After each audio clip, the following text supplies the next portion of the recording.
Bonsoir, je m'appelle Loïc, j'ai 43 ans.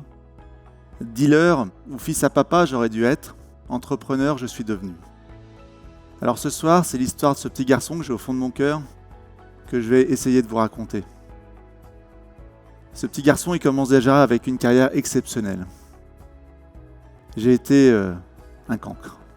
Pas le petit cancre, hein, the cancre. J'ai redoublé 4 fois. Et puis j'ai fait un truc, à mon avis, dans cette salle. Je serais surpris de savoir s'il y en a qui l'ont fait, mais j'ai loupé mon brevet des collèges. Vous savez, le truc qu'on donne à tout le monde. Eh bien moi, j'ai fait l'exploit de le louper. J'en rigole un peu ce soir, mais en fait j'ai grandi quasiment pendant 20 ans avec des projections très fortes. Loïc, tu as peut-être des qualités, mais tu fous rien. Loïc, tu peux jamais réussir. Loïc, t'es un cossard, t'es un paresseux, ça vient de toi, tout vient de toi. Ça allait tellement loin que même les 2 personnes qui m'aimaient le plus, à savoir mon père et ma mère, et pourtant sont des personnes que j'apprécie et que je respecte énormément, avaient même cette certitude. Je vous raconte mon année de 5e. En 5e, je commence et puis ça ne devait pas très bien se passer. J'ai oublié pas mal de choses. Et mon père me dit, Loïc, si tu n'as pas de meilleures notes, eh bien pour Noël, tu n'auras pas de cadeau.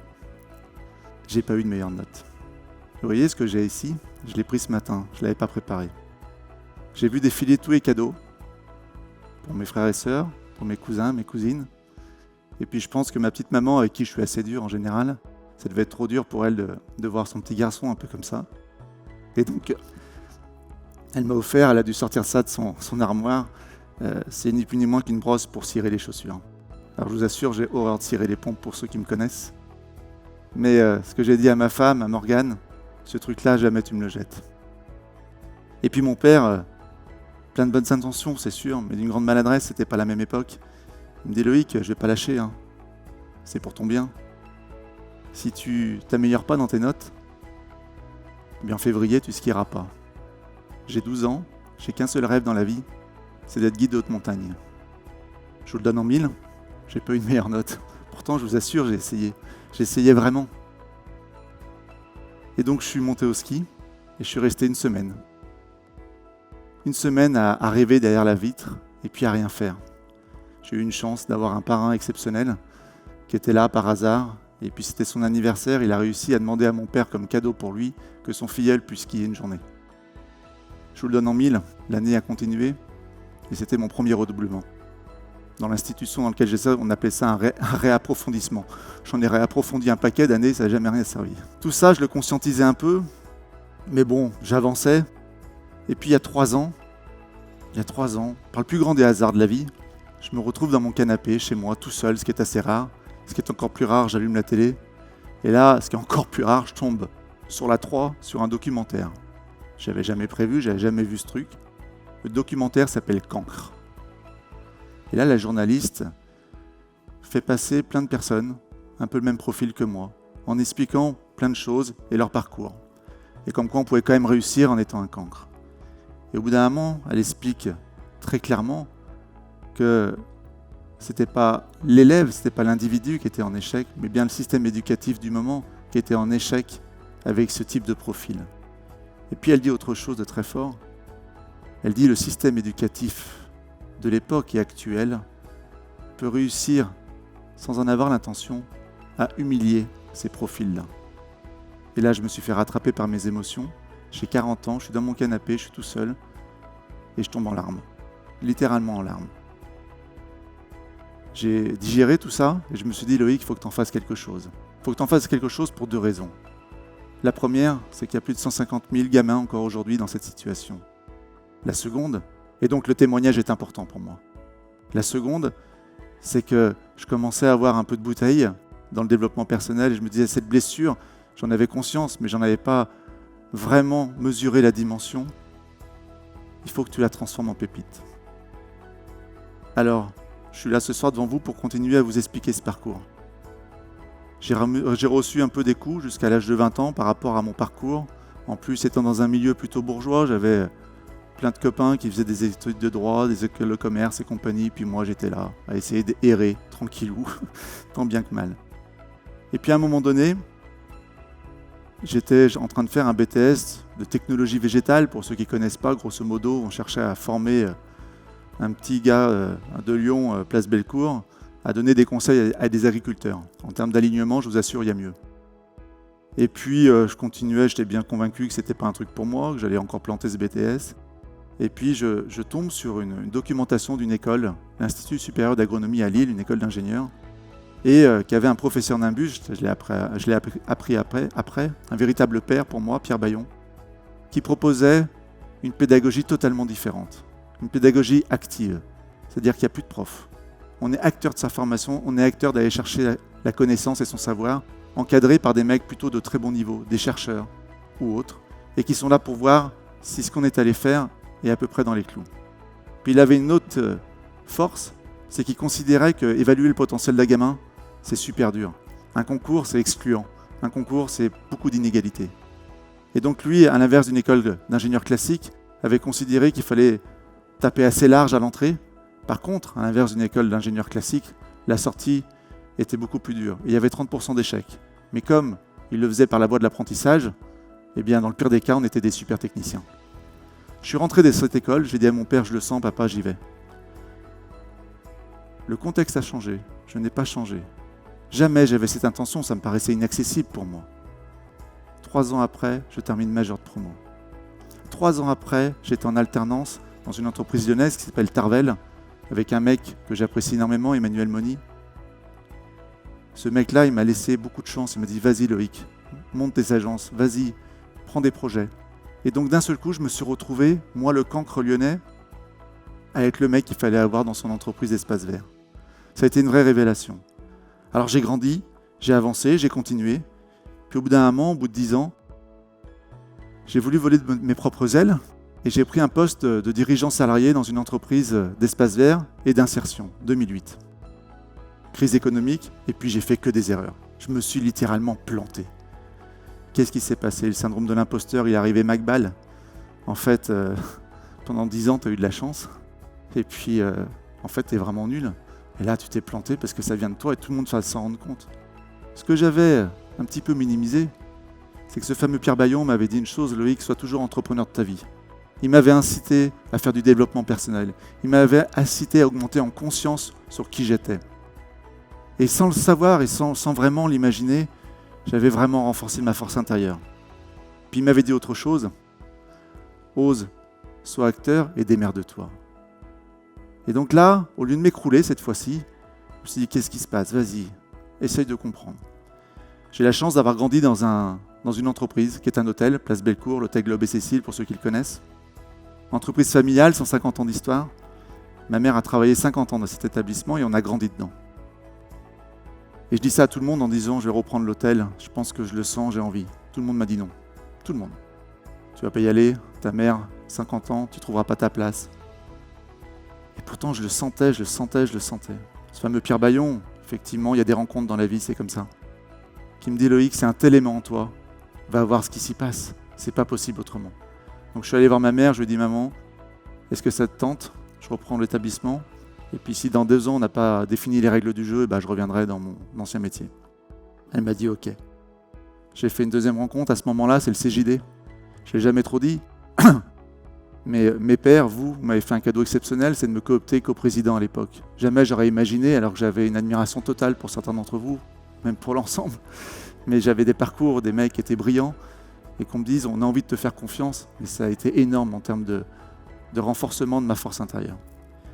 Donc je reprends cette aventure, je suis parti, j'étais le petit aubergiste lyonnais, et 10 ans après, je suis les aubergistes lyonnais. On a 4 établissements, on est passé de 10 salariés à une 60aine, on est passé d'1 million de chiffre d'affaires à 5 millions de chiffre d'affaires.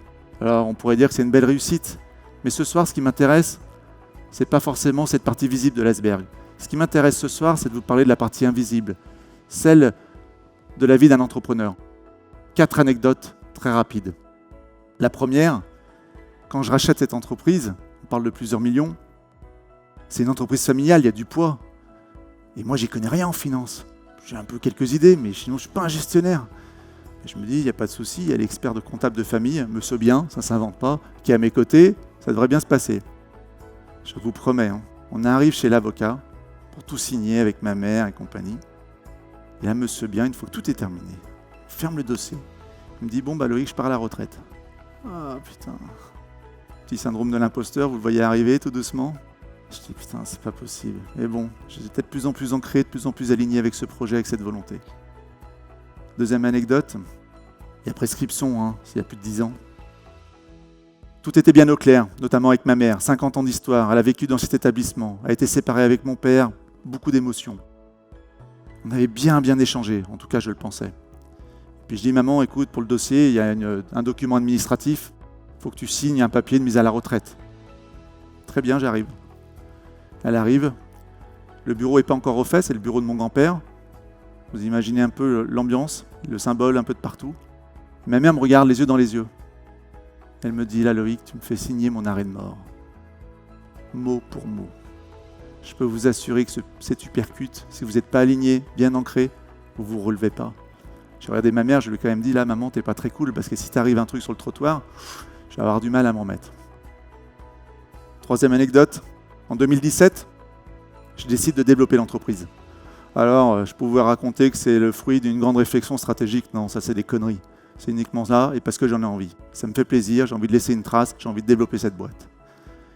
Et là, je monte un projet, construire une collection de places de vie locales à l'identité affirmée. Je suis hyper ancré dans mon truc, je suis convaincu de ce que je veux faire. J'ai une super équipe, je vais chercher des investisseurs. Je me dis, je vais peut-être intéresser du monde. La BPI vient à mes côtés. Je me dis, putain, c'est quand même pas mal ça.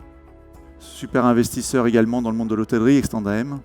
Et donc me voilà arrivé avec eux en disant, voyez, on a les meilleurs business plans faits par les meilleurs financiers de la place lyonnaise. C'est impossible qu'on se plante. Et puis en plus, j'ai une super équipe. On signe le 1er juin 2017. Le 30 septembre 2017, je fais moins de 30% de mes prévisions et mon codir part en fumée. Il y en a une qui part à la concurrence, une autre qui fait un burn-out et une troisième qui part en congé maternité. Je me retrouve à la tête de cette entreprise, des investisseurs au cul et plus personne pour piloter, sauf moi. Bon, je digère, je m'en suis sorti, j'étais bien ancré. Quatrième anecdote, celle-là je suis obligé de la dire. Elle n'est pas très vieille, mais c'est juste notre métier. Arnaud en a parlé tout à l'heure, tourisme, événementiel, CHR, et puis tout l'écosystème autour. Aujourd'hui, c'est relativement compliqué. La semaine dernière, j'étais avec mon expert comptable, et puis on a nos tableaux de bord. Puis un expert comptable, en fait, moi j'y connais trop rien, mais je me dis, il faut toujours que je fasse une petite remarque un peu intelligente. Au moins, ça me donne l'impression de suivre. Il voit que je ne suis pas complètement neuneux, puis on avance. Et puis, on clôture d'avril à avril. Donc, je vois mon tableau de bord, mois de mai, 6 000 € de chiffre d'affaires. Moi, je facture en moyenne entre 300 et 400 000 par mois. Là, je dis, oh Christophe, vous êtes planté, c'était la semaine dernière, on était au mois de mai, on s'est trompé. Elle me dit, ah ouais, merde, j'ai dû faire une coquille. Putain, je me dis, yes, ça c'est bon. La réunion, je peux me reposer sur mes lauriers, j'ai fait ma petite remarque intelligente, tout va bien. Puis bon, le problème, c'est qu'un expert comptable, ça pense toujours. 30 secondes après, il revient et me dit, non, mais attendez, Loïc, vous n'avez pas bien compris là. C'est le mois de mai l'année dernière. Et là, ça m'a glacé le dos. Littéralement glacé le dos. J'étais dans cette tempête, je m'y suis habitué quelque part depuis quelques mois. Mais mars, avril, mai l'année dernière, j'ai facturé 6 000 € au lieu de facturer quasiment 1 million. Je ne sais pas si je vais m'en sortir, mais moi, aujourd'hui, j'ai une conviction, c'est que je suis aligné. Et quelque part, presque, ça m'excite de gérer tout ça. Mais si vous n'êtes pas dans cet alignement parfait, homme, projet, vous ne pouvez pas vivre ce genre d'événement. Quand je parle de l'alignement parfait, il est intérieur, mais pas que. C'est aussi son écosystème. Aujourd'hui, j'ai ma femme dans cette salle, Morgane. Sans elle, concrètement, si elle n'était pas vraiment derrière moi, je ne pourrais pas tenir debout aujourd'hui devant vous. Ça serait impossible. Alors, si je vous raconte tout ça, c'est pour faire passer 3 messages. Le premier, être entrepreneur, ce n'est pas un statut social, c'est un état d'esprit. Il faut être aligné, c'est une évidence. On parle des marins qui partent faire de le Vendée Globe. J'ai une forme d'admiration pour eux, mais quelque part, ils sont dans leur environnement. Eux, ils sont bien. Les fonctionnaires, mais moi, je serais incapable de faire ce qu'ils font. Et on a besoin d'eux pour faire tourner notre administration. Ils sont alignés. Moi, en tant qu'entrepreneur, peut-être que certains d'entre vous se disent « Waouh, super parcours !» Mais moi, je suis aligné, je me sens bien. C'est dur, Et je me sens bien et je prends même du plaisir. N'oubliez jamais, j'enfonce une porte ouverte en disant ça. Mais distinguez bien réussir dans la vie et réussir sa vie. Deuxième message que j'aimerais faire passer, si un jour vous êtes en échec, comme j'ai pu l'être en étant gamin, bien sûr qu'on peut se remettre un peu en question. Mais n'oubliez pas juste ce petit pas de côté. Est-ce que vous êtes dans le bon contexte ? Est-ce que simplement il ne suffirait pas de changer un petit peu ? J'ai rien contre les psys, j'ai rien contre les développements personnels. Mais n'allez pas chercher une méthode toute faite. Allez chercher une augmentation de votre conscience, de votre parcours, de qui vous êtes. J'ai appris une phrase extraordinaire dans le parcours Copernic. Ce sont les petits changements qualitatifs qui font les grands changements.